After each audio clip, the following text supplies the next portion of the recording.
دین ترین سنت، لیکن اس سنت پر ہم کما حقہ اسی وقت عمل کر سکتے ہیں جب بھی ہمارے اسلام میں اخلاص، للہیت، اللہ کی رضا حاصل کرنے کا جذبہ شامل ہے۔ دکھاوا، ریاکاری کی اگر اس میں آمیزش ہو تو یہ عمل ناقابل قبول ہے۔ قرآن کریم میں اللہ تعالیٰ نے ارشاد فرمایا، اپنے بندوں کو یہ حکم دیا کہ ہمارا جو بھی کام ہو یہ اللہ کی رضا اور اس کی خوشنودی کے لیے ہونا چاہیے۔ ارشاد فرمایا، اِنَّ صَلَاتِي وَنُسُكِي وَمَحْيَايَ وَمَمَاتِي، یعنی بے شک میری نماز اور میرا جینا، میرا مرنا، میری قربانی، یہ سب کچھ اللہ رب العالمین کی رضا کے لیے۔ ہم جو نماز پڑھیں اس میں بھی جذبہ یہ ہونا چاہیے کہ اللہ ہم سے راضی ہو جائے، اللہ کی خوشنودی ہمیں حاصل ہو جائے۔ اور اسی طرح سے ہم اپنی زندگی میں جو بھی کارنامہ انجام دیں، جو بھی دین کا کام کریں،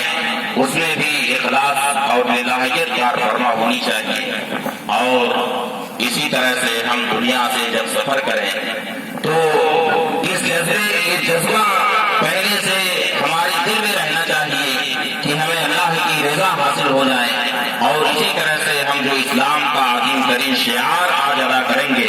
سنت ابراہیمی کو جو ہم قائم کریں گے، اس پر جو ہم عمل کریں گے، اس میں بھی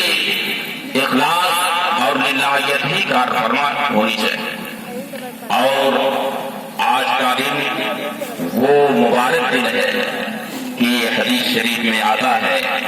نبی کریم صلی اللہ تعالی علیہ وسلم نے ارشاد فرمایا،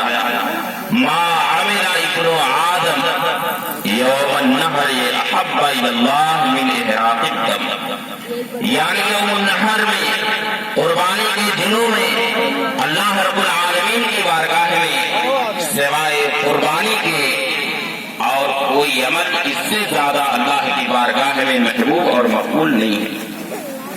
آج صبح سے لے کر کے شام تک، بلکہ جتنے ایام النحر ہیں، 10، 11، 12 ذی الحجہ، ان دنوں میں اللہ رب العزت کی بارگاہ میں ابن آدم کے جو بھی اعمال ہیں، مسلمانوں کے جو بھی اعمال صالحہ ہیں، ان اعمال میں اللہ رب العزت کی بارگاہ میں سب سے زیادہ محبوب اور مقبول عمل قربانی کرنا، سنت ابراہیمی پر عمل کرنا۔ اور حدیث شریف میں آتا ہے، وَإِنَّهُ لَيَأْتِي يَوْمَ الْقِيَامَةِ بِقُرُونِهَا وَأَشْعَارِهَا وَأَزْلَافِهَا، یعنی ہم یہ جو جانور ذبح کرتے ہیں اللہ کی رضا کے لیے، ہم جو قربانی کرتے ہیں، یہ قربانی کا جانور قیامت کے دن اپنی سینگ، اپنے بال اور اپنی کھر کے ساتھ، یعنی سراپا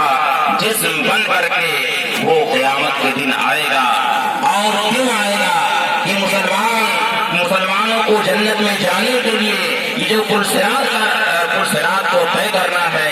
یہ جانور ہماری سواری بنیں گے، قربانی کا جانور یہ ہماری سواری بنیں گے، اسی پر سوار ہو کر کے اللہ کے مومن بندے جنت میں جائیں گے۔ اسی لیے حدیث شریف میں آیا کہ سمنوا ضحایاکم فإنھا للصراط مطایاکم، یعنی اپنی قربانی کے جانور کو تندرست رکھو، تندرست جانوروں کی قربانی کرو، فرما جانوروں کی قربانی کرو کہ پل صراط پر یہ تمہاری سواریاں۔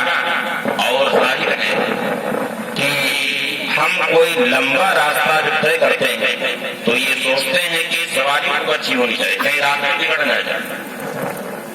کہیں لمبا سفر کرنا ہے، دلی جانا ہے یا اجمیر شریف جانا ہے، تو ہم ہر طرح سے بس کا جائزہ لیتے ہیں کہ خوب اچھی بس کرنا کہ کہیں راستے میں خراب نہ ہو جائے اور پریشانی اٹھانی پڑے۔ تو یہ پل صراط کا راستہ میرے بھائی، یہ 500 برس کی راہ ہے، اتنا لمبا راستہ ہے، اتنا لمبا راستہ طے کرنے کے لیے ہمیں آج ہی سے سوچنا ہے کہ ہمیں سواری خوب اچھی رکھنی ہے، ہمیں اچھی سواری کا انتظام کرنا ہے۔ اسی لیے نبی کریم صلی اللہ تعالی علیہ وسلم نے تاکید کے ساتھ ارشاد فرمایا، سمنوا ضحاياكم فإن على الصراط مطاياكم کہ اپنی قربانی کے جانوروں کو فرما رکھو، تندرست رکھو کہ پلسرات پر تمہاری سواریاں ہیں۔ حضرت زید بن ارقم رضی اللہ تعالیٰ عنہ نے نبی کریم صلی اللہ حضرت زید بن ارقم رضی اللہ تعالیٰ عنہ ارشاد فرماتے ہیں کہ صحابہ کرام کی جماعت نے نبی کریم صلی اللہ تعالیٰ علیہ وسلم سے عرض کیا، ما هذه الاضاحی یا رسول اللہ، یا رسول اللہ یہ قربانیاں کیا ہیں؟ قربانی کے جانور جو ہیں، ہم جو قربانی کرتے ہیں اللہ کے نام پر، اس میں ہمیں کیا ملتا ہے، یہ کیا ہے؟ تو نبی کریم صلی اللہ تعالیٰ علیہ وسلم نے ارشاد فرمایا، سنت ابیکم ابراہیم، یہ تمہارے باپ ابراہیم علیہ السلام کی سنت ہے۔ صحابہ کرام نے عرض کیا، حدیث شریف کے الفاظ نے، قالوا فما لنا فیہا یا رسول اللہ، یا رسول اللہ ہمیں اس میں کیا ثواب ملتا ہے، ہمیں کیا جزا ملتی ہے؟ نبی کریم صلی اللہ تعالیٰ علیہ وسلم نے ارشاد فرمایا، بِكُلِّ شَعْرَةٍ حَسَنَةٍ، ہر بال کے بدلے میں ایک نیکی ملتی ہے۔ آپ اپنے سر کا بال اگر شمار کرنا چاہیں تو میں یہ تو نہیں کہہ سکتا کہ اپنا محال ہے سر کا بال شمار کرنا، لیکن کم از کم اتنا ضرور ہے کہ عادت محال ہے کہ اپنے سر کا بال کسی کے سر میں کتنے بال ہے کوئی شمار کرنا چاہے تو بہت مشکل بات ہے، اور قربانی کے جانور میں کتنے بال ہوتا تو شمار کرنے کے لیے کہا جائے تو نہایت مشکل ترین کام ہوگا، لاکھوں کی تعداد میں بال ہوں گے۔ تو اللہ کا شکر ہے کہ ہم اللہ کی راہ میں قربانی کرتے ہیں، اسلام کا عظیم شعار ہم ادا کرتے ہیں، سنت ابراہیمی پر ہم عمل کرتے ہیں، تو ایک تو ہمارے لیے آخرت کا انتظام ہو رہا ہے، ہر چیز کا انتظام ہو رہا ہے، اور اس کے ساتھ ساتھ یہ بھی ہے کہ ہر بال کے بدلے میں اللہ تعالیٰ ہمیں نیکی بھی عطا فرما رہا ہے۔ اور ایک بات میں اور عرض کر دوں، علماء کرام یہاں تشریف فرما ہے کہ بِكُلِّ شَعْرَةٍ حَسَنَةٍ، یہ دیکھیے ماسٹر ثناء اللہ صاحب ہیں، انہوں نے عیدگاہ کا تعاون 500 روپے کے ذریعے کیا، اللہ تعالیٰ اس تعاون کو قبول فرمائے، مقصد خیر میں کامیابی عطا فرمائے۔ تو میں ایک بات اور عرض کر دوں کہ بِكُلِّ شَعْرَةٍ حَسَنَةٍ، یہ خالص اہل علم سے یہ بات متعلق ہے کہ تنوین یہ کبھی برائے تحقیر ہوتی ہے اور کبھی تنوین برائے تعظیم ہوتی ہے۔ تو محدثین نے فرمایا کہ بِكُلِّ شَعْرَةٍ میں جو تنوین ہے یہ تنوین برائے تحقیر ہے، اور حسنہ میں جو تنوین ہے وہ تنوین برائے تعظیم ہے۔ اس کا مطلب یہ ہے کہ قربانی کے جانور کا جو ایک ایک بال ہے وہ بال بظاہر بالکل معمولی چیز ہے، ایک بال کی کیا حیثیت ہے، ایک بال بالکل معمولی چیز ہے، لیکن اللہ کا شکر ہے کہ ہم قربانی کرتے ہیں، سنت ابراہیمی پر عمل کرتے ہیں، تو ایک معمولی بال کے بدلے میں اللہ تعالیٰ ہمیں معمولی نیکی نہیں بلکہ عظیم ترین نیکی عطا فرماتا ہے۔ بال تو معمولی ہے لیکن معمولی بال کے بدلے میں ہمیں جو ثواب مل رہا ہے، ہمیں جو نیکی مل رہی ہے وہ بہت چھوٹی نیکی نہیں مل رہی ہے بلکہ بہت بڑی اور عظیم نیکی ہمیں مل رہی ہے، تو اللہ کا یہ شکر و احسان ہے۔ اور حدیث شریف میں آتا ہے کہ وَإِنَّهُ لَيَقَعُ